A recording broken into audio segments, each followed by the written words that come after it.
بسم اللہ الرحمن الرحیم۔ برادران اسلام، اکثر لوگ آپ نے دیکھے ہوں گے کہ اگر ان پر کوئی آزمائش آتی ہے، رب ذوالجلال تقدس و تعالی کی قضاء و قدر کے تحت کوئی ابتلا آتی ہے تو وہ صبر کا دامن، استقامت کا دامن اپنے ہاتھ سے چھوڑ دیتے ہیں۔ مثال کے طور پر اگر کوئی شخص اللہ جل وعلا کی قضاء و قدر کے تحت کسی بیماری کا شکار ہو گیا، ادنیٰ سی مثال، کسی پر جادو ہو گیا، اب وہ اس جادو سے چھٹکارا حاصل کرنے کے لیے، نجات حاصل کرنے کے لیے، اپنا علاج کرنے کے لیے یا کروانے کے لیے ہر توڑ استعمال کرے گا، ہر طریقہ استعمال کرے گا، ہر راہ پر چلے گا، بغیر کسی تمیز کے، بغیر اس چیز کے کہ جس چیز کو میں اختیار کر رہا ہوں، اپنا رہا ہوں، یہ حلال ہے یا حرام ہے، جائز ہے یا ناجائز ہے، مباح ہے یا مکروہ ہے، کوئی پرواہ نہیں۔ لوگ فقط یہ چاہتے ہیں کہ ہمیں فوری طور پر جس چیز میں مبتلا ہوا ہوں اس سے چھٹکارا مل جائے۔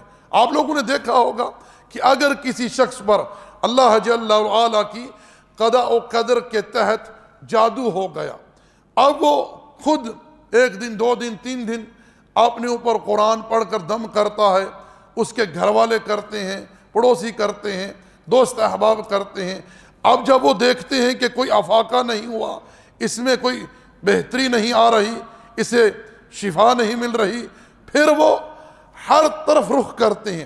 اگر ان کو کوئی بتلائے کہ فلاں درگاہ پر جا کر آپ نظر مان لو، نظر ماننے سے آپ کے اس بیمار کو، مسحور کو، جس پر جادو کیا گیا ہے، اسے شفا مل جائے گی، واللہ میں نے اکثر لوگوں کو دیکھا ہے، لوگ چلے جاتے ہیں وہاں جا کر جانور ذبح کرنے کی یا کوئی اور نظر چڑھانے کی، وہ نظر مان لیتے ہیں کہ اگر ہمارے اس مسحور کو، اس بیمار کو جس پر جادو کیا گیا ہے شفا مل گئی تو ہم اس درگاہ پر، اس ڈھیری پر آ کر جو ہے نظر چڑھائیں گے، جانور ذبح کریں گے۔ اگر کوئی ان سے کہتا ہے کہ جی فلاں بابا ہے، بڑا پہنچا ہوا ہے، اس کے پاس روحانی علم ہے، کالا علم ہے، جاؤ اس سے جا کر علاج کرواؤ، اس سے کتنے بندوں کو شفا ملی ہے، وہ فقط ہاتھ پکڑتا ہے یا سر پر ہاتھ رکھتا ہے یا پانی دم کر کے دے دیتا ہے، پانی پینے سے اسی وقت بیمار کو شفا مل جاتی ہے۔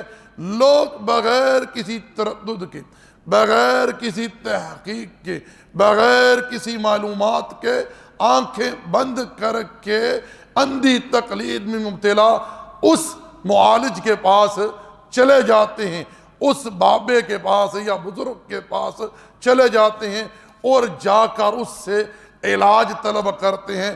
حضرت صاحب یہ ہمارا بھائی ہے، بیٹا ہے، بزرگ ہے یا باپ ہے، اس پر جادو کیا گیا ہے، اس کا علاج کیجئے۔ اب بغیر کسی تمیز کے، بغیر کسی تفریق کے، بغیر کسی معلومات کے یہ لوگ اپنے پیشن کو، اپنے بیمار کو، اس مسحور کو، اس معالج کو سونپ دیتے ہیں۔ اب وہ جس طرح چاہے اس کا علاج کرے، ان کو کوئی سروکار نہیں، ان کو کوئی پرابلم نہیں، وہ اس کا بس علاج کرے، اس بیمار کو کسی طرح جادو سے افاقہ ہو جائے، شفا مل جائے۔ اب وہ علاج کرنے والا اگر انہیں حکم دے جاؤ جا کر جانور ذبح کرو، ذبح کر کے اس جانور کو دریا میں پھینک دو، پھینک دیں گے، اس جانور کو ذبح کر کے جنگل میں پھینک دو، پھینک دیں گے۔ ذبح کرتے وقت اس پر اللہ کا نام نہیں لینا، ایسا ہی کریں گے۔ اگر وہ ان سے کہے جاؤ جا کر تم فلاں درگاہ پر چاولوں کی ایک دیگ چڑھا دو، چڑھا دیں گے۔ اگر وہ انہیں کوئی دھاگا دم کر کے دے، یہ فوری طور پر اس مریض کے ہاتھ پر باندھ دیں گے۔ اگر وہ ان کو کوئی تعویذ لکھ کر دے اور اس تعویذ کو بغیر کھولے، بغیر تحقیق کے، بغیر جانے کہ اس کے اندر کیا لکھا ہے، تعویذات تو ہر قسم کے شرک ہیں، میں اس طرف نہیں جا رہا، میں سمجھانے کے لیے ایک بات کر رہا ہوں۔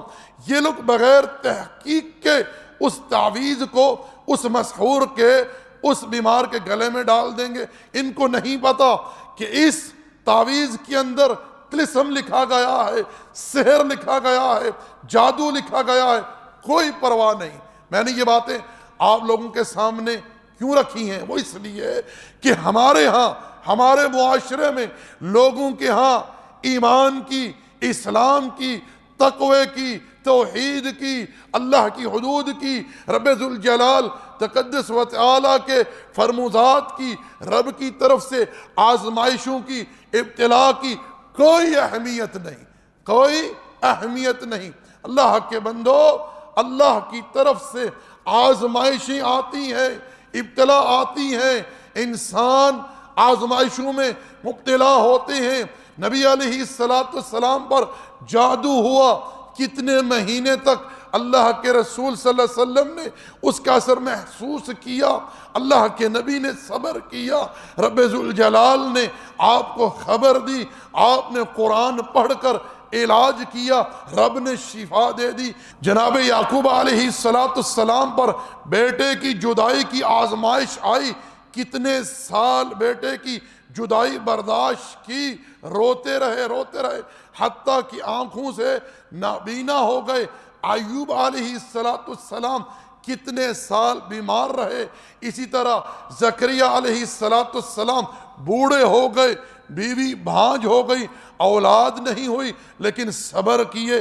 ابراہیم خلیل اللہ علیہ السلام کو رب ذوالجلال نے اتنے سالوں کے بعد بیٹا دیا، بیٹا دینے کے بعد خواب میں حکم دیا کہ بیٹے کو اللہ کی راہ میں ذبح کر ڈالو۔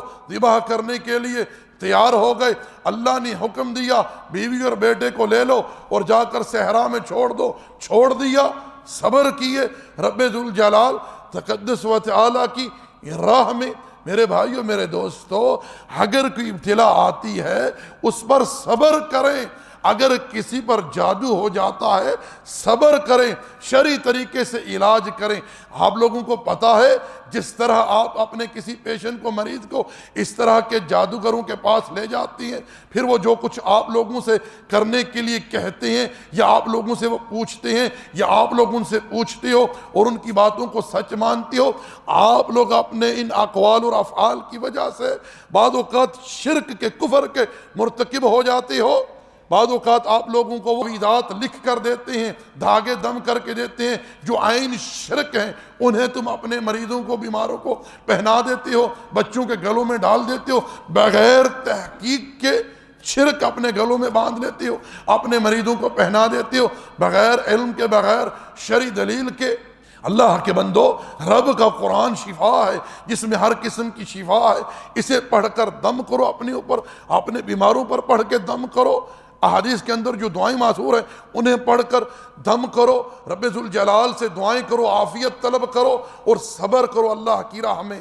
صبر کے دامن کو اپنے ہاتھوں سے مت چھوڑو، کیونکہ صبر کا وہی مقام ہے دین میں جو سر کا انسان کے جسم پر مقام ہے۔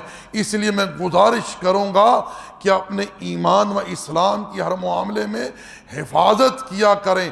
آنکھیں بند کر کے کسی کے پیچھے مت چل پڑا کریں، آنکھیں بند کر کے کسی کی تقلید پر نہ لگ جایا کریں۔